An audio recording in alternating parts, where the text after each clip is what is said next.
a todos, ¿qué tal estamos? Yo soy Mark Pendleton de Coffee Break Spanish y estoy muy contento de estar aquí con vosotros hoy. Today we are doing a special masterclass on the imperfect tense. Now, I'm going to begin by welcoming anyone who is watching this after the event. If you're joining this video and you're watching it after the live event, we're delighted that you've joined us, and we will be doing our best to answer any questions that you may have, and we will do our best to answer those questions in the comments. And if you're joining us live, then of course we'll be answering any comments in the actual live presentation. So I'll be very happy to answer any questions that you may have. Now, I have a question for you, first of all. ¿Quién eres? ¿Cómo te llamas? What is your name? Let us know who you are and where you are viewing from, because that way we can say hello, we can do some shout outs, and we've got a new system in place today so we can actually see your comments on the screen. In fact, I'm just going to try this just now. We'll come back to it later, but I just want to see if this is working. So give me 1 second. Here, moving over to this camera. And let's see, we've already got Casey who is saying Buenos dias, Mark. Let's see if we can see this on the screen. If I take this off, just 1 second. Let's see, yep, there we've got Casey. Buenos dias, Casey. Muy contento de que estés aquí con nosotros. Tenemos también a Zachary. Zachary is saying, hola Mark y Sara, gracias por todo su ayuda. Muchas gracias. I think you mean Cara, but Cara's not here today. She's doing other things now. So as you can see, we've got this new system that allows us to put the comments on the screen. So when you have a question later on, we will be able to answer your question, and indeed you'll be able to post your comments on. We'll be able to post your comments on the screen, and that way we can answer any questions and of course say hello to you. Okay, what we're going to do now is come back to this other camera, so hopefully you can see me once more. Let's see if you can see the slides. Hopefully you'll be able to see the slides. I'll bring our ticker back in, and most importantly, let's see if we can see both me and the slides. Perfect. Everything looks good, everything looks as if it's working correctly, so we are going to get on with this masterclass webinar on the imperfect. We're going to be looking at the imperfect tense, how it's formed, when it's used, and really all you need to know about the imperfect tense. If you're very familiar with the imperfect tense, great. We will give you the chance to do some practice of that.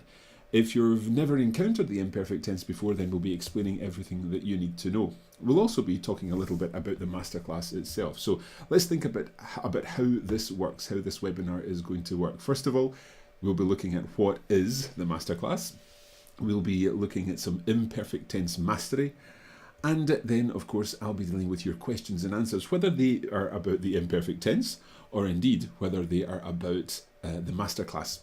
So to begin with, let me explain a little bit briefly about the masterclass, answering the question, what is the masterclass? So the masterclass is organised in monthly modules, and this is starting this Sunday, on Sunday the 1st of April. Every month from April through to September, we're going to be releasing new modules of the masterclass. This is the masterclass season 1. Some of you watching may have done the masterclass before. If that's the case, there will be something coming later in the year, hopefully, for you. But if you're new to the masterclass, if you've not done the masterclass before, then this is perfect for you. There are monthly modules.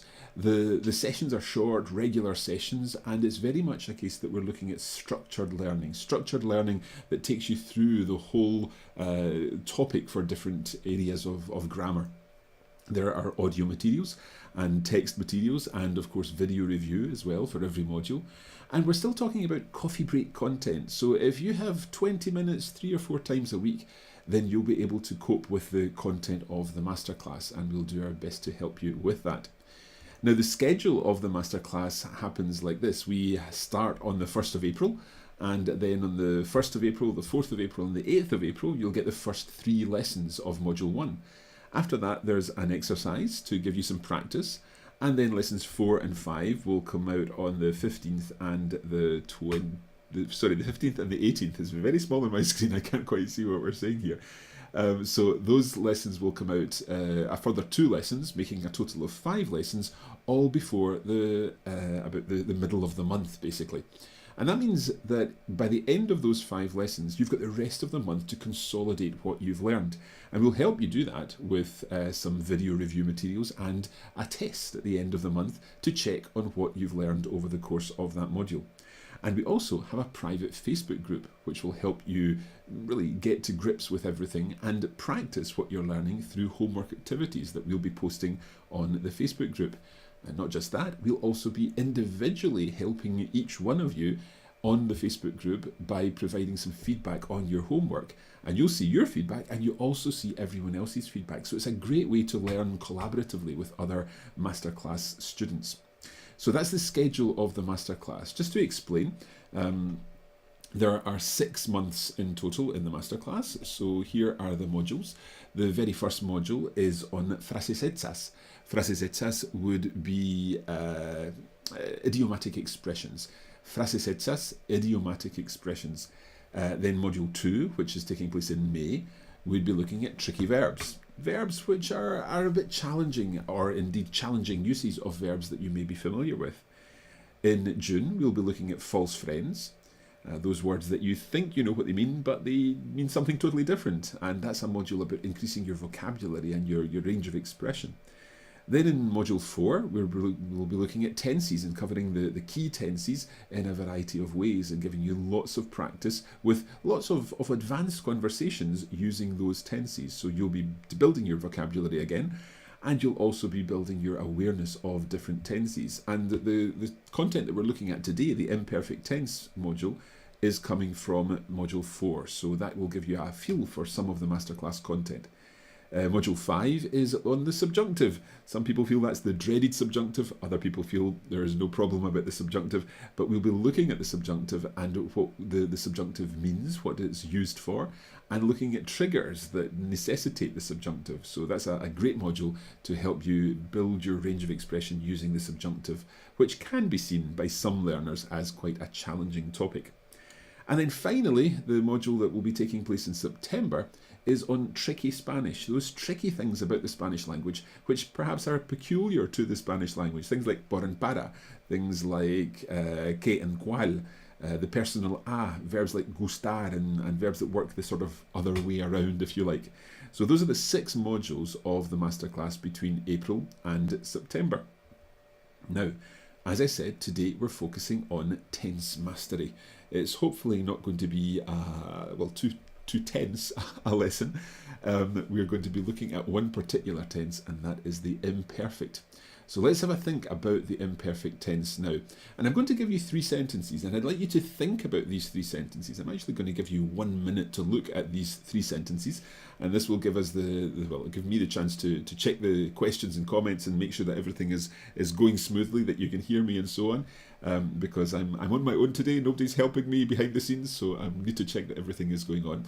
So I'm going to give you 1 minute to look at 3 sentences in English, and I'd like you to think carefully about these sentences and how you would put them into Spanish.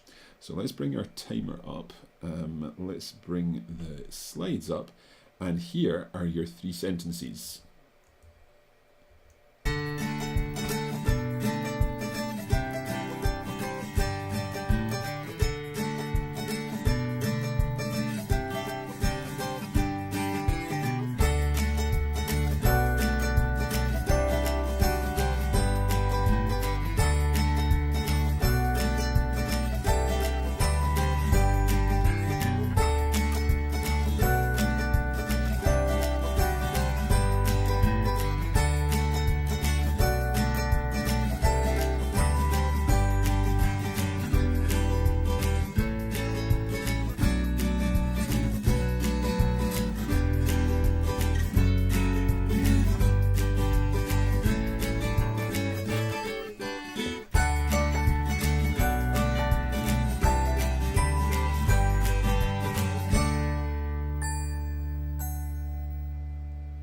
Okay, so hopefully you've had a chance to think about how we would put those 3 sentences into Spanish. So let's look at them. First of all, we went to Argentina and Chile last year.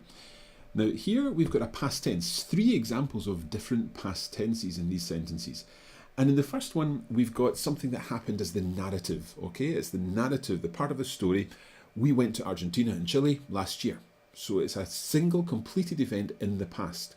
And in this case, we would use the preterite. Fuimos. Fuimos a Argentina y a Chile el año pasado. So fuimos, that's the preterite tense. The second one, I have travelled to lots of South American countries. So there, that's a slightly different tense. It's still happening in the past. It's still a past tense. But there we're looking at a slightly different example. I have travelled, that would be the perfect tense. He viajado. He viajado a muchos países sudamericanos. Okay, so I have travelled. So the first one was the preterite, a single completed action in the past. The second one is I have travelled, the perfect, he viajado. And then the third one, that's a little bit different. My father used to live in Buenos Aires. He used to live. It was an ongoing action in the past when it was happening, but now there's a different situation. And that's when we use the imperfect tense. So let's move on from here and think a little more carefully about the imperfect. We had we went, preterite, I have travelled, perfect, and used to live, imperfect. Those are our three key words, and we're going to focus on this third one in this Masterclass webinar. Let's look at the imperfect tense. We're using it for repeated actions in the past. Alternatively, we're using it for ongoing actions in the past, or incomplete actions in the past. Now, sometimes an action can be repeated, ongoing, and incomplete. It's possible to be more than one of these things. But in all these situations, we're using the imperfect tense. We also use it to describe states of being, if you like, and feelings and weather when we're describing things in the past. So how someone was, how someone was feeling, what the weather was like, and so on. Let's take a look at a few more things that the imperfect is used for. It describes what we used to do, like my father used to live in Buenos Aires, or I used to dance every day. It describes something that was done on more than one occasion, not just a single event, but something that was an ongoing thing. It happened on more than one occasion. Okay, so I used to dance every day. That happened on more than one occasion. The imperfect is also used to translate would. However, you need to be very careful with this, because this is where I should be ringing a bell or something like that, because would isn't always translated with the imperfect, because would can also be a sort of conditional. I would buy that if I had enough money, or I would move to Spain if I could. So that's a conditional would, or I would like a cup of coffee. These are conditional woulds. So put those ones out your mind. The kind of would I'm talking about is this would. As a teenager, I would go to my uncle's every weekend. So there we're looking at a repeated action in the past. We could translate it, or we could transform it into I used to go to my uncle's every weekend. So if it's I used to, then it could be I would too in that past sense. I always think of the I would as a sort of, as a teenager, I used to walk along the beach. I would walk along the beach at sunset, or something like this. It's a kind of a would, a thinking back to the past and reminiscing and so on. So that would is an imperfect. Now, the imperfect is also used to talk about most descriptions in the past. When you're describing people, or places, or clothes, or feelings, or weather, any of these things, when you're describing them in the past, you tend to use the imperfect. And knowing some of the triggers will help you know, or to remember rather, when to use the imperfect. So if you know some of the trigger words, that will help you know that, oh, it must be an imperfect. And sometimes triggers are the things that can really help us know which tense to use in a particular situation. Let's look at some of these triggers. We've got things like a veces, sometimes, frecuentemente, frequently. And if you think about that, frequently or a veces, sometimes, these are inherently describing things that happened on more than one occasion. Cada día, every day. Siempre, always. De vez en cuando, from time to time. Todos los días, every day. Another way of saying every day. todas las semanas, every week. So all of these are naturally inferring that we need to have an ongoing action, a repeated action in the past because of the words that we're using there. Okay. It's also used in a particular way to describe what was happening when something else happened. So we were watching the TV when Rachel arrived. But we're going to leave that one just for just now because it can get a little complicated because we may need to think about continuous verbs there using estar plus the gerund. All of this will be covered, of course, in our masterclass lessons. But for today, we'll just focus on the kind of main uses of the imperfect. Okay, so much for when you use the imperfect. I hope that things are making sense so far. If they are, can you all please put a Y, the letter Y for yes, in the comments? And that way I know it's okay to move on, that everyone's understood so far how the imperfect tense is used. We've been talking about the imperfect, the use of the imperfect, things like repeated actions in the past, ongoing actions in the past, to talk about what you used to do, to talk about what you would do in the past, to talk about descriptions in the past. So if you understand all of that, then please put a Y in the comments, and I can see some of these Ys now. That's fantastic. I'm delighted to see lots of Ys. Great, it means we can go on. Okay, so that's how you use it, when you use it, if you like. Let's talk about now how to form the imperfect. And the imperfect is really easy to form. In fact, there's some fantastic news about the imperfect that I'll tell you in just a moment. Let's begin with AR verbs. AR verbs are first conjugation in the imperfect. For AR verbs, you take off the AR, as you would expect to do, of your infinitive, and then you add a group of endings. And these endings are aba, abas, aba, abamos, abais, aban. Now, I will say I like these imperfect endings because they're all about ABBA, one of my favourite pop groups. I'm sure that you enjoy ABBA's music as well. But these endings are the endings for the AR verbs in the imperfect tense. So let's take a standard regular AR verb. Let's take hablar. We would then have hablaba, hablabas, hablaba, hablábamos, hablabais, hablaban. Now think about this. We've talked about what it means. So now we know that to say I used to speak, you would say hablaba. Or let's take another AR verb. Let's take the verb jugar, to play. So if we were talking about when we were teenagers, we would play football on the beach. I'm going back to the beach again. So when we were teenagers, we would play. We're thinking back to the past. Therefore, we would say we would play using the habamos ending to jugar. Therefore, we would say jugábamos, jugábamos. So it's easy to form the imperfect tense. Now that we know how to use it and how to form it, we can start to put these sentences together. So far, so good. So that's the AR verbs. Let's look at the other endings, and there's good news here. There's a different set of endings for ER and IR verbs, but they're the same. So ER and IR verbs conjugate the same as each other. They're different from the AR verbs, but at least we don't need to learn 3 sets of regular endings for the imperfect. Let's look at our endings here. They're not aba, but ia. So the imperfect endings for ER and IR verbs go like this. Ia, ias, ia, iamos, iais, ian. So let's once more take an example verb. Let's take vender, to sell. I was selling, vendía. You were selling, vendías. He used to sell, vendía. We would sell our carrots by the roadside when we were young, vendíamos, and so on. So you get the idea with an ER verb and with an IR verb. Let's take traducir, to translate. Now, traducir can be irregular in the present, but in the imperfect it's perfectly regular. So traducía, traducías, traducía, traducíamos, traducíais, traducían. I was translating, you were translating, he or she was translating, we were translating, you all were translating, they were translating. So, traducir, conjugated perfectly regularly in the imperfect tense.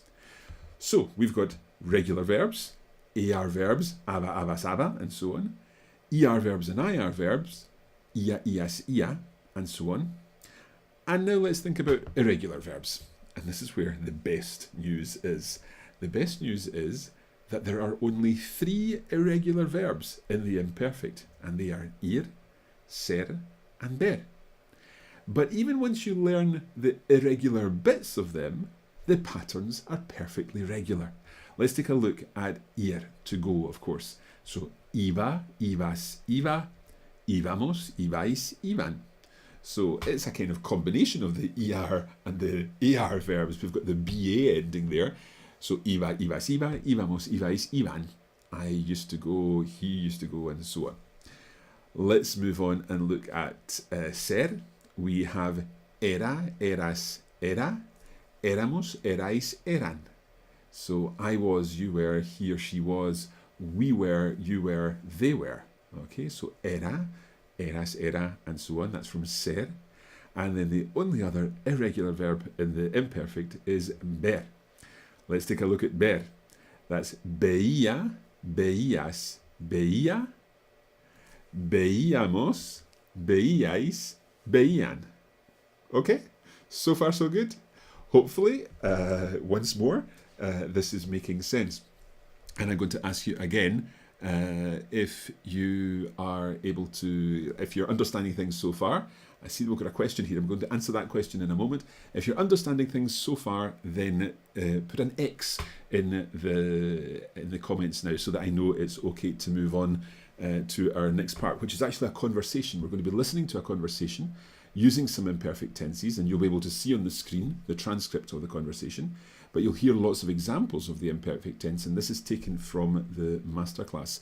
Now, we've got some X's appearing, but Barbara is asking, let me just come over to my other camera. Barbara is asking, can I send a link to this video to a friend not on Facebook? I don't think you can send a link to the video, but what we will be doing is making the video available on YouTube afterwards. So you'll be able to send the link to your friend once we've got this video on YouTube. And that way your friend will be able to follow what we're doing with the imperfect tense. Okay, let's come back here. I'll just take that out and we'll come back to our main camera. Right, I think we're good to go. We've got lots of X's in the comments, so that means we are good to go with the audio part of this presentation. So I'm going to come out of the camera here. We'll bring in the slides. We're going to move over to our dialogue, and you're going to hear me and Rosa, my colleague for this particular module on the Masterclass. You'll hear us talking through the dialogue that we're about to present. So I hope you enjoy this. I'll be back immediately after this. You'll hear it twice, and Rosa and I will discuss a little more about the dialogue. Rosa, ¿estás lista? Estoy preparada, sí. Entonces vamos a empezar con nuestro primer diálogo.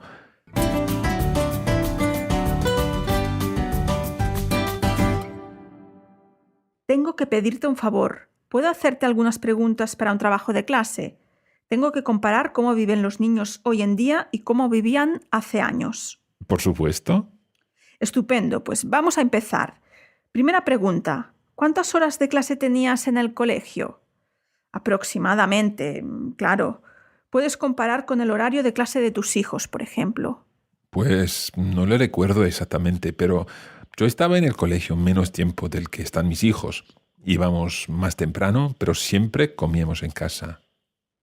¿Qué hacías en tu tiempo libre? En mi tiempo libre solía leer y jugar con mis hermanos y mis vecinos. ¿Ayudabas con las tareas de la casa? Sí, ayudamos todos. Es cierto que mi madre se encargaba de la mayoría de las tareas domésticas, pero hacíamos cosas como recoger nuestra habitación, poner la mesa, quitarla. Pues esto es todo. Muchas gracias. De nada? Okay. So, Rosa finished off the interview there quite quickly, but we had lots of good examples of our imperfect tenses. Now, the imperfect tense is formed in a particular way. We're looking at different endings. One of the endings is the aba ending. Trabajaba, trabajabas, trabajaba, trabajábamos, trabajabais, trabajaban. And the other is the ia ending. So let's have an ia ending. That would be your er or your ir verbs. So we could have.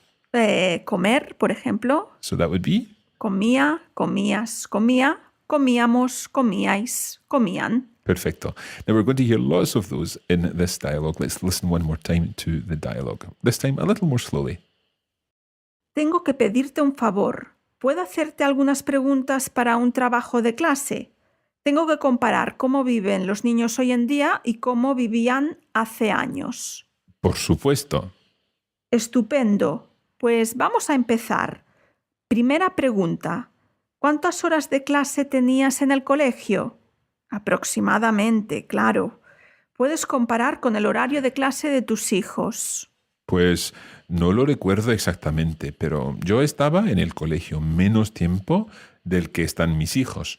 Íbamos más tempranos, pero siempre comíamos en casa. ¿Qué hacías en tu tiempo libre? En mi tiempo libre solía leer y jugar con mis hermanos y mis vecinos. ¿Ayudabas con las tareas de casa? Sí, ayudábamos todos. Es cierto que mi madre se encargaba de la mayoría de las tareas domésticas, pero hacíamos cosas como recoger nuestra habitación, poner la mesa, quitarla. Pues esto es todo. Muchas gracias, Mar. Okay, so hopefully you understood all of that. Just bring this back and we will run through what the text means. We would do this normally in the lesson, of course, but I thought it would be better to do this interactively with you. So we'll just go through the lesson again. Let me see. Here we go. So Rosa asks, tengo que pedirte un favor. I need to ask you a favor. ¿Puedo hacerte algunas preguntas para un trabajo de clase? Can I ask you some questions for a piece of homework? Un trabajo de clase, literally a work of class. Tengo que comparar cómo viven los niños hoy en día. I need to compare how young people live today y cómo vivían hace años. So we've got an imperfect tense there, meaning how they used to live years ago. So I say, por supuesto, of course. Rosa goes on, pues vamos a empezar, let's begin. Primera pregunta, ¿cuántas horas de clase tenías en el colegio? How many hours of class, how many hours of school did you have at school? Aproximadamente, claro. Approximately, of course. Puedes comparar con el horario de clase de tus hijos, por ejemplo. You can compare it with the timetable of your children, for example.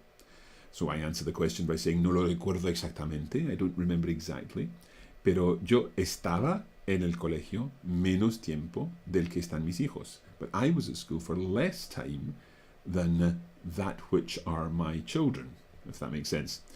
Íbamos más temprano, pero siempre comíamos en casa. So we used to go early, or earlier rather, más temprano, pero siempre comíamos en casa, but we always had lunch at home. So the context, of course, would be in Spain. We would be coming home for lunch, and when you come home for lunch, it's maybe 2 o'clock, but that's your home.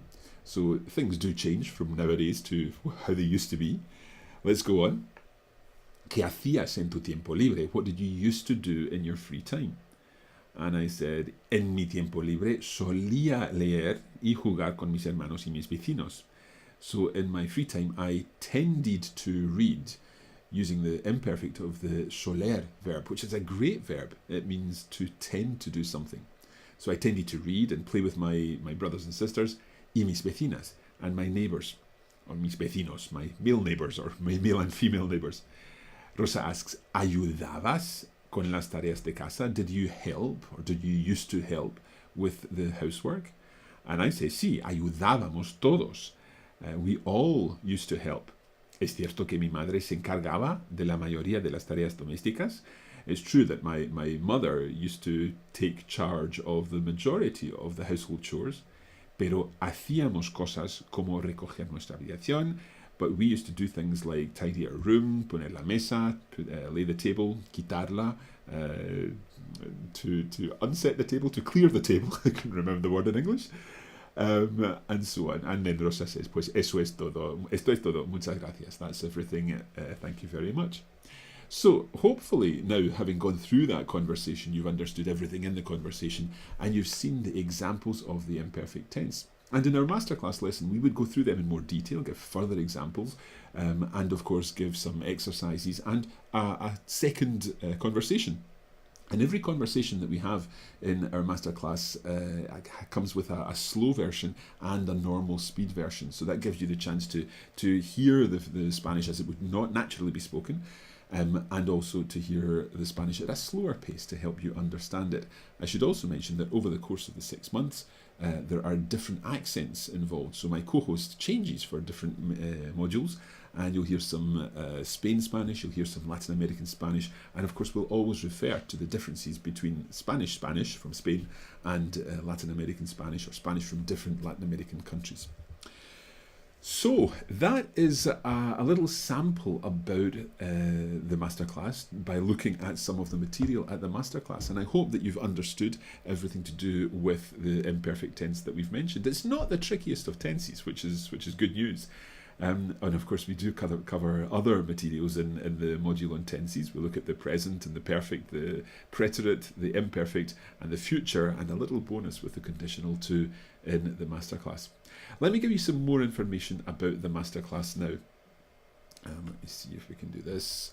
So some more information. As we've said, we've got 6 modules: frases hechas, tricky verbs, false friends, tense mastery, the subjunctive, and tricky things about Spanish.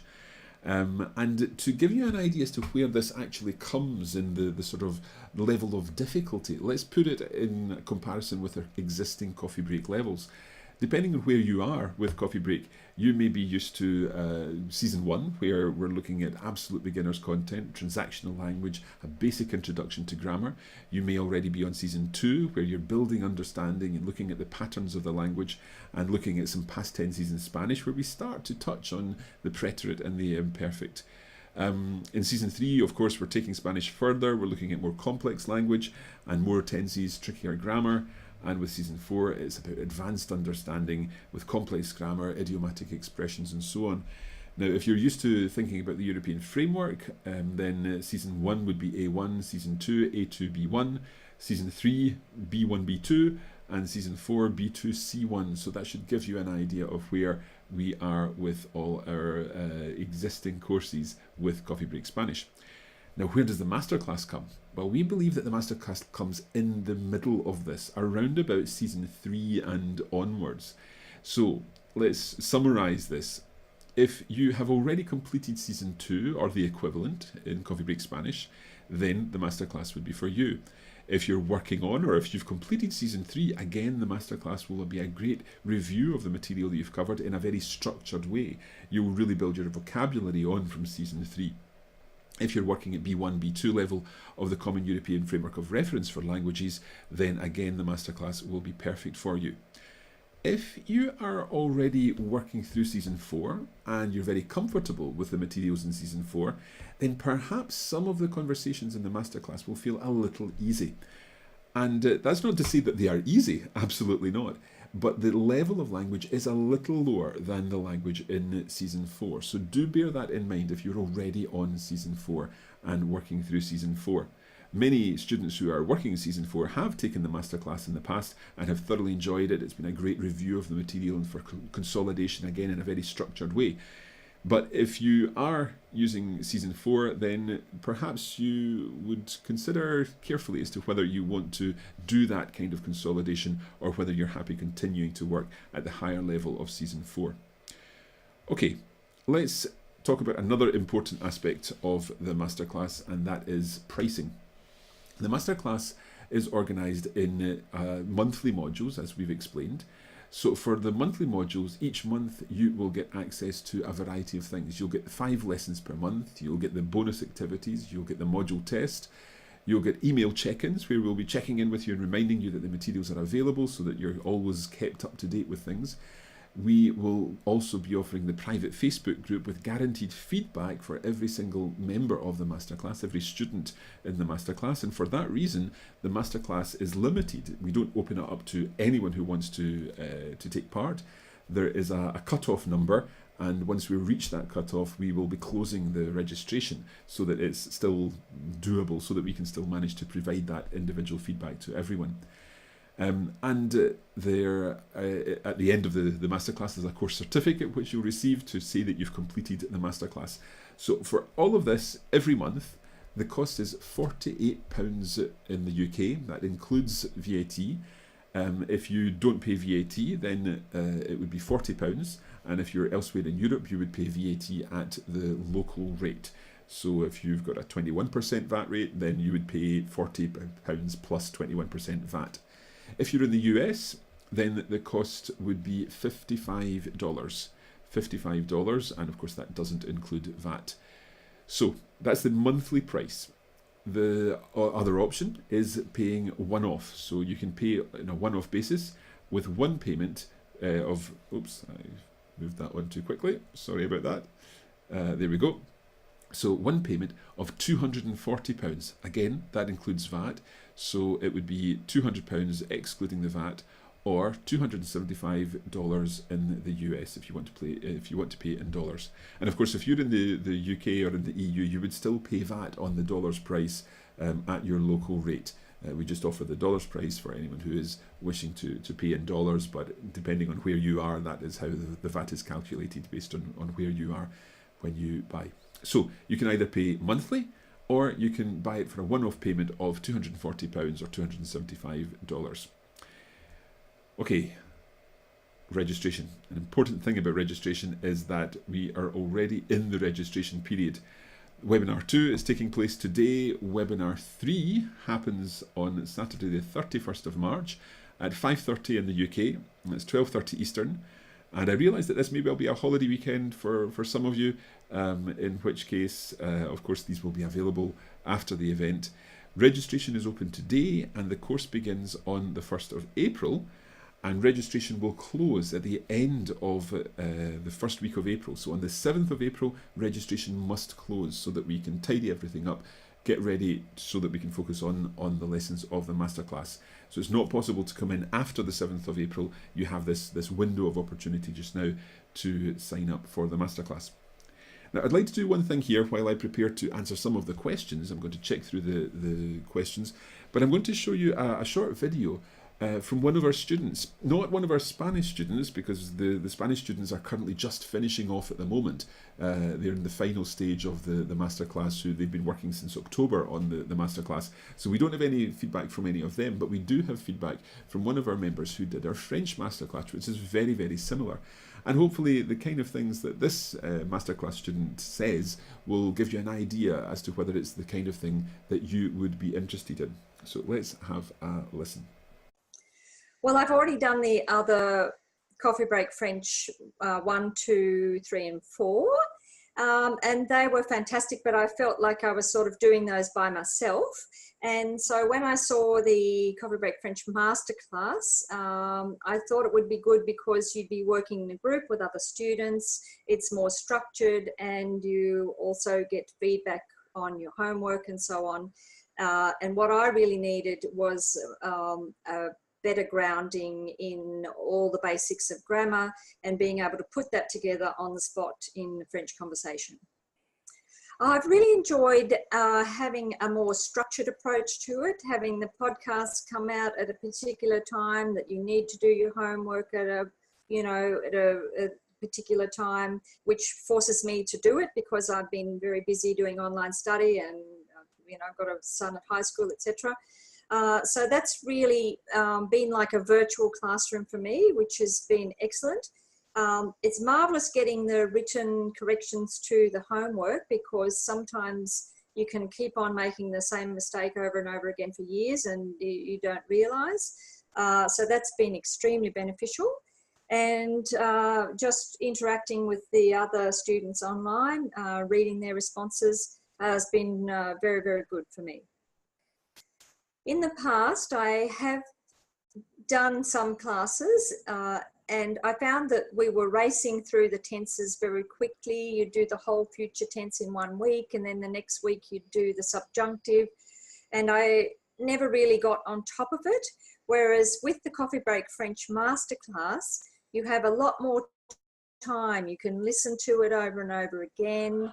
You can go through the material, and then by the time you're doing the written questions, I think you've got a much better grounding in it, and that's been extremely beneficial for me.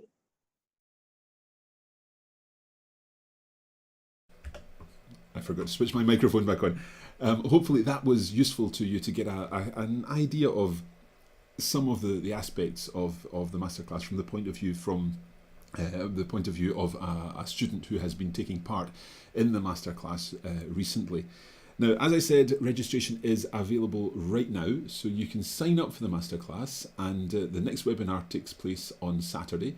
The address that you need to go to is coffeebreakspanishmasterclass.com.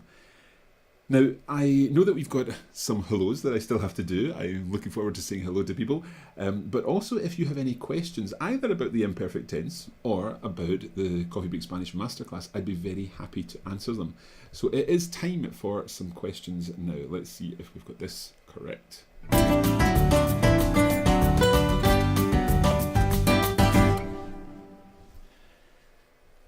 Hopefully that was beautifully smooth, and we're now over here on our other camera so that I can see our questions and any comments that we have. So let me quickly switch this on, and I can see that we've got to say, first of all, hello to Ken, who is in Alto Boquete in Panama. Fantastic, Ken. I hope you're enjoying your time in Panama and getting the chance to practice lots of Spanish there.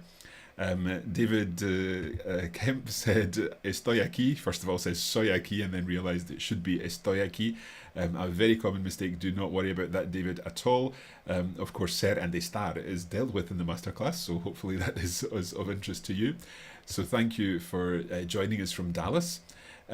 Casey said we missed half the class, although we followed the links. I'm not quite sure what you mean there, Casey. The class that we've been looking at here, we've done all of the class in this webinar. There's no content that we missed out or anything like that. So everything has been here in the webinar that you've been taking part in. Zachary's got a question. Is there a rule for remembering when the I changes to the accented I? Yes and no. There is a rule about when to use accents. You only use the accent when there is a stress on the word. So if you think of veía, okay, veía, there you need the accent on the I because the I is accented, it's stressed, veía, or comía. If you didn't have an accent on the I there, it would be comía. Comía. So the second last syllable rule, when you're normally pronouncing a word and you stress it on the second last syllable in Spanish, would be co, because ya is one syllable. The I acts almost like a Y in English, if you think. It becomes comía. That doesn't make sense. We need to stress the I, and that's when you need the I on there. And indeed, in all imperfect tenses, you always have the accent on the I. Veía, comía, vendíamos, and so on. There's always an stressed I there because you're saying comía, vendía. It's the accent and the stress is falling on that. So Zachary, I hope that helps. I hope that gives you an explanation of what's going on there. We have a few more questions here. We've got Ashley who's asking, only just joined, when is the next masterclass and how much is it? So Ashley, the next masterclass starts this Sunday. It's the 1st of April and it starts on Sunday and the 1st of April and it continues for 6 months until the 30th of September.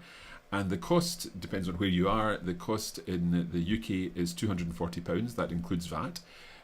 Or if you're elsewhere in Europe, you would pay £200 plus VAT at your local rate. If you're in the US, then the cost is $275, and if you're elsewhere, you can choose whether you want to pay in pounds or dollars, depending on what the best exchange rate for you is at the moment. So I hope that answers your question, Ashley. Let's see. Casey's saying, "Don't read mine aloud."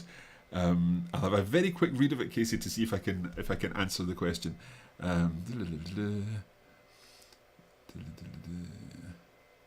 Right, so Casey's already been taking part in the masterclass and has a question about some aspects Right, so it's about whether the content can be available through the podcast app. Unfortunately not.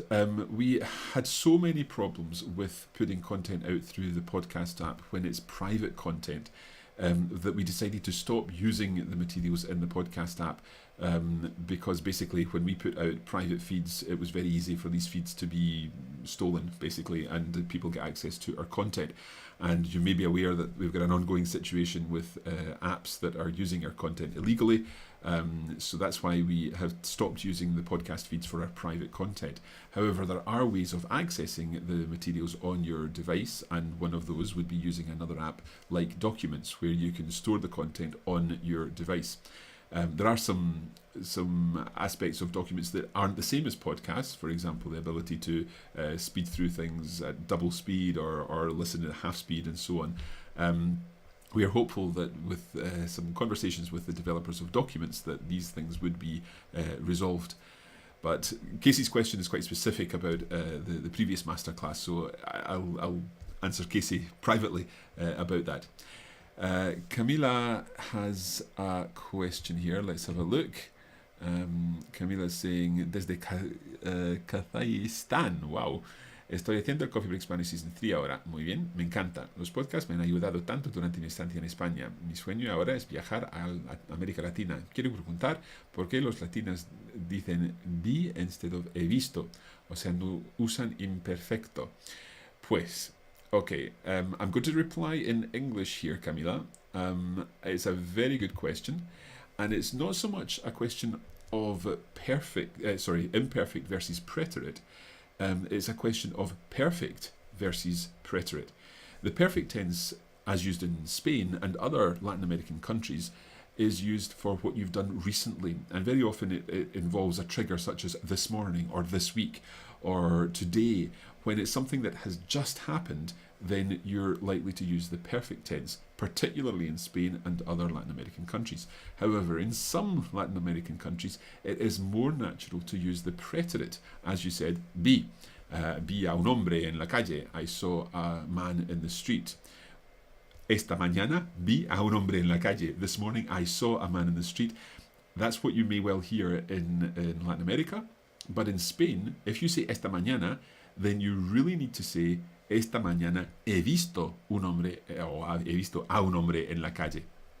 So in this case, we're looking at the perfect tense when it's a recent thing that's happened, triggered by something like he visto, or by something like esta mañana or esta semana or hoy or something like that. Now we do talk about this at length in the masterclass in the verbs mastery module when we're looking at the different past tenses and how they're used in comparison with each other. So I think that your question refers more to the difference between the preterite and the perfect than the preterite and the imperfect, because even in Latin America, the imperfect would be used exactly as we've talked about today when you're referring to an ongoing action in the past or a repeated action in the past. Cada semana veía a un hombre en la calle que se llamaba Martín. So every morning I used to see a man in the street called Martín. So there you would be using veía, which of course is the imperfect tense. Okay, Barbara is saying, tengo que ir, voy a matricularme. Muy bien, Barbara. Thank you for joining us. If you have any more questions about the masterclass, then I'm very happy to answer them. There is one question that came in earlier by email when someone was asking us in the help desk about the masterclass, and that involved whether it's possible to take a break from the masterclass if you're not quite able to be there for all 6 months, if perhaps you're going on holiday or if you've got a busy time at work and you need sort of 2 weeks off or something like that. Now, the way the masterclass is set up, it's all automated so that from day 1 you get access to lesson 1, and on day 4 you get access to lesson 2, on day 7 you get access to lesson 3, and so on. So everything is automatic. But as I explained earlier, the first 15 days of the month are when you get access to the actual lessons. And this means that after that time, all of the time between day 15 and day 30 or 31 of the month, that's catch-up time, when you can do the tests, when you can do the review materials, and when you can go back through some of the lessons, read the additional lesson notes that we provide, and all of that allows you to consolidate what you've learned. And it means that you are working through the materials using the new materials in the first half of the month, and then the consolidation materials in the second half of the month. And this means that if you have got some time that you're working away, or you're on holiday or something like that, then in actual fact you're only really catching up with part of the month. It's not like we're producing new content throughout the month. We decided to do it this way quite early on in the masterclass because we were realizing that not everyone was able to keep up with a rhythm of doing one lesson every 3 or 4 days for the entire month.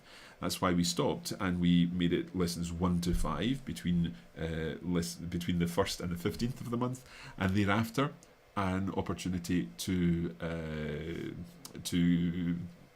consolidate, as I say. So if you are going away, it's perfectly possible to go away and still catch up with the masterclass. And of course, you'll have access to the materials for as long as you need them.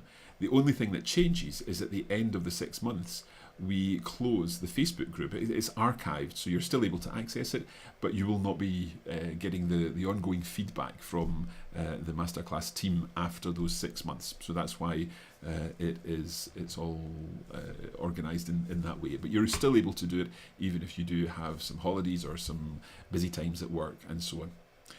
Okay, we have got a question from David. David is asking, where do I go to learn more about the masterclass, dates and times? Let me see if I can just do this.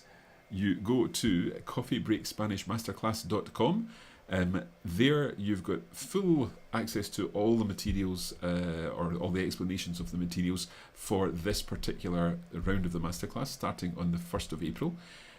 We give you a full list of all the materials once you're logged in. That will start in fact, what's happened with the masterclass this time round is that we already have in the system your introduction module, so that's giving you access to the Facebook group. It gives you a couple of notes about how to access things, and then what day is this? Thursday. On Saturday we will release the orientation module, and in the orientation module you'll get some tips on how to go about accessing all of the materials for the masterclass, the kind of apps you might need to use on your devices and so on. And in that one we also give you a full set of dates with all of the dates for every lesson so that you can plan your learning over the course of the next 6 months. So all of that comes on Saturday for those of you who have already signed up for this class of April 2018. If you need to find out any more information, if you need any more details about that, just get in touch and we'll do our best to help you if you've got a specific question about dates or the times of lessons and so on. But everything that you need to know is at Coffee Break Spanish Masterclass, and there's also the purchase link. Now, if you're already on the Academy, if you've already signed up for another course on the Coffee Break Academy, then you can use your existing account. If you haven't yet joined the Coffee Break Academy, if you used to use radiolingua.com, which was our old membership site, then you will need to create a new account on the Academy. If you've got any problems with that, just get in touch with us through the help desk. You can contact support at radiolingua.com or team at coffeebreakacademy.com, and we'll be able to help you out with that. And I'll put those the link in the comments. I've not been able to do that because I've been talking to you, but I'll definitely do that as soon as we're finished here. Okay. We've almost been going for 55 minutes. This is a little longer than I had planned, but I'm delighted to answer any questions that you do have. I'm going to switch back. Oh, we've got another question here just before I do go back. Zachary's asking, can you pay for only 1 month and then make a decision about whether to continue? Are you committed to the full 6 months? Might be too advanced for me, but I would be willing to pay for a month and give it a try as long as I can make a decision to bail out if it's too advanced. Zachary, we rather you don't do that. The reason being is because we basically organise our the number of people who are going to be committed to helping support you as learners based on the number of people who sign up. So if 40 people signed up for month 1 and they didn't complete after that, we've taken on people to help us manage the masterclass and give you feedback, and then we would have to let those people go if there's not enough work for them after that first month. So the masterclass is a commitment from when you first sign up. It is a 6-month payment plan if you're going for the monthly payment option. So if you sign up, you're committed to paying for those 6 months through the system, and those payments are taken automatically for the 6 months. I should stress that it's just 6 months. It's not an ongoing payment. It's just the full payment spread over 6 months, with the option, of course, if you decide to go for the full thing, then it would be 1 month less. You get 1 month off. Sorry. I hope that makes sense. So I hope that explains our point of view on that, Zachary. It is important that if you are signing up, then you do sign up for the full season. What we can do is, I think on the website where you have seen the materials, you will be able to get access to some of I think there are some free samples on the page there. If there aren't, I'll release 1 or 2 lessons. And also tune in on Saturday, because on Saturday we're doing another sample lesson, and that one's about the subjunctive. So you'll see there the topics of conversations dealt with in the lesson that happens on Saturday. Thank you for your understanding on that one, Zachary. And indeed, it may be useful if you want to continue the conversation. Let us know where you are just now in your Spanish learning career, and we will be able to give you a little bit more information about that. Okay, I don't think we have any more live questions, so let me come back to my other camera as I move back to here to finish off our webinar. I hope that you've enjoyed this. I hope that you've found this useful, and that you do consider signing up for the masterclass. It would be fantastic to have you in this class of 2018, of April 2018. If you are, if you're celebrating a holiday weekend this weekend, then I hope that you enjoy that, and I hope that you get the chance to take some time off work. But in the meantime, I would like to say thank you very much indeed for staying with me right to the end here. I hope that you've enjoyed learning a little about the imperfect tense, practicing it with some content from our masterclass. But for now, that's it. Muchísimas gracias, como siempre, y hasta la próxima. Muchas gracias.